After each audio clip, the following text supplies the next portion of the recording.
राजस्थान में बारिश का दौर थमने के बाद अब रात में ठंडक बढ़ने लगी है। उदयपुर, सिरोही, प्रतापगढ़, पाली समेत कई शहरों में रात का न्यूनतम तापमान 23 डिग्री सेल्सियस से नीचे दर्ज हो रहा है। सबसे ज्यादा ठंडी रात इन दिनों सिरोही जिले में हो रही है। धौलपुर नगर परिषद में एसीबी की ट्रैप कार्यवाही के बाद अब आयुक्त अशोक शर्मा एसीबी की रडार पर है। एसीबी की कार्यवाही के बाद आयुक्त से भी पूछताछ जारी है। इसी बीच आयुक्त की लग्जरी लाइफ की भी काफी चर्चा है। अशोक कुमार ने संविदाकर्मी के तौर पर नौकरी ज्वाइन की थी। राजस्थान में झालावाड़ में हुए स्कूल भवन के गिरने की घटना के बाद से शिक्षा विभाग लगातार निरीक्षण कर रहा है। शिक्षा मंत्री मदन दिलावर खुद ही कई स्कूलों का औचक निरीक्षण कर रहे हैं। वहीं उनके आदेश पर विशेष अधिकारी सतीश कुमार गुप्ता ने कई स्कूलों का औचक निरीक्षण किया। राजस्थान कर्मचारी चयन बोर्ड की ओर से चतुर्थ श्रेणी कर्मचारी भर्ती परीक्षा का आयोजन 19 सितंबर से किया जाएगा। 3 दिन चलने वाली यह परीक्षा इस वर्ष की सबसे बड़ी परीक्षा होगी। परीक्षा में 24.75 लाख अभ्यर्थी बैठेंगे। परीक्षा 6 पालियों में होगी। परीक्षा के दौरान रोडवेज बसों में बेरोजगारों का भार बढ़ेगा।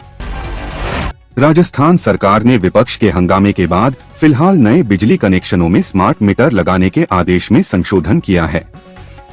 खराब और जले हुए मीटरों की जगह भी अब पुराने मीटर लग सकेंगे। विद्युत वितरण कंपनियों डिस्कॉम ने स्मार्ट मीटर लगाने की गाइडलाइन में बदलाव करने के आदेश जारी कर दिए हैं।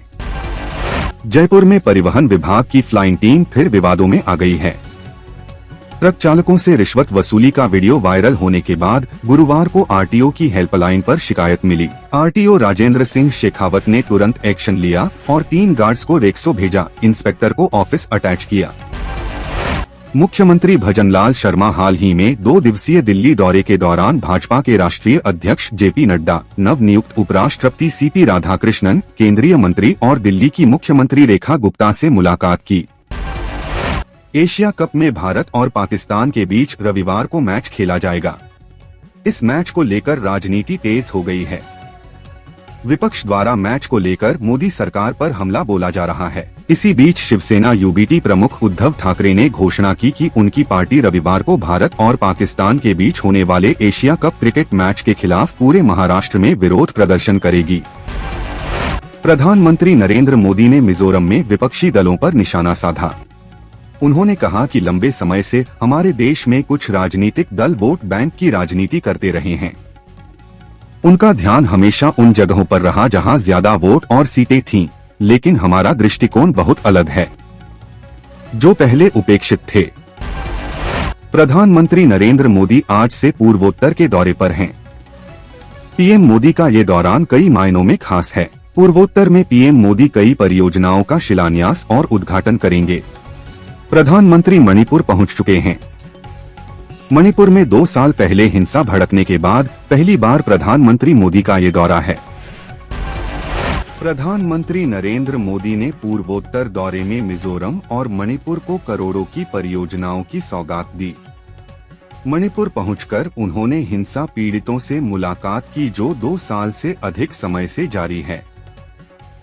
पीएम मोदी ने कहा कि मणिपुर की धरती हौसलों की धरती है और भारत सरकार मणिपुर को विकास के रास्ते पर आगे ले जाने के लिए निरंतर प्रयास कर रही है। टेक्सास के फ्लावर माउंड में भारतीय मूल के motel manager Chandramouli Bob Nagamallaiah की हत्या कर दी गई। उनके परिवार के लिए फंडरेजर में अब तक लगभग $2 लाख जुटाए गए हैं, जो अंतिम संस्कार और बेटे की पढ़ाई के लिए उपयोग किए जाएंगे। भारतीय मूल के चंद्रमौली बॉब नागमल्लैया का उनकी पत्नी और बेटे के सामने ही सिर कलम कर दिया गया था। राजस्थान सरकार को केंद्र से शहरी विकास और शिक्षा के क्षेत्र में बड़ी सौगात मिली है। केंद्र सरकार ने राज्य को आधारभूत ढांचे के सुदृढ़ीकरण और शिक्षा की गुणवत्ता को और बेहतर बनाने के लिए कुल 1121 करोड़ रुपए जारी किए हैं। मुफ्त राशन पाने वालों के लिए केवाईसी अनिवार्य कर दी गई है। जिन परिवारों के सदस्यों की उम्र 5 साल से अधिक है और केवाईसी नहीं हुई है, उनका राशन रोका गया है। जिला पूर्ति अधिकारी ने उपभोक्ताओं को केवाईसी कराने के निर्देश दिए हैं। अब राशन का वितरण 2 शिफ्टों में होगा ताकि कोटेदारों की मनमानी रोकी जा सके। राजस्थान के शिक्षा एवं पंचायती राज मंत्री मदन दिलावर शनिवार को निजी कार्यक्रम में शामिल होने कोटा पहुंचे। दोपहर में उन्होंने अचानक शहर के कई सरकारी स्कूलों का औचक निरीक्षण किया। इस दौरान जहां सफाई और शिक्षण व्यवस्था की समीक्षा की गई, वहीं खेल सामग्री की स्थिति पर मंत्री ने सख्ती दिखाई। भारतीय जनता पार्टी कई महीनों से राष्ट्रीय अध्यक्ष के चुनाव को टालती आ रही है। इसका सबसे बड़ा कारण राष्ट्रीय स्वयंसेवक संघ के साथ शीर्ष भाजपा नेतृत्व के तल्ख रिश्ते को माना जा रहा है। हालांकि बीते कुछ महीनों से दोनों ही तरफ से संबंधों को सामान्य करने और दिखाने की कोशिशें की जा रही हैं। राजस्थान के शिक्षा मंत्री मदन दिलावर का स्कूलों में अचानक चेकिंग का सिलसिला जारी है। शनिवार को उन्होंने कोटपूतली बहरोड जिले के विराटनगर और बहरोड में PM Shri government higher secondary school का दौरा किया। इस दौरान उन्हें स्कूल की व्यवस्थाओं में भारी कमी मिली। सरकारी कर्मचारी को अवमानना, कंटेम्प्ट ऑफ कोर्ट, दुर्व्यवहार और मानहानि जैसे अपराधों के लिए अब 15 तरह की सजा तय होगी।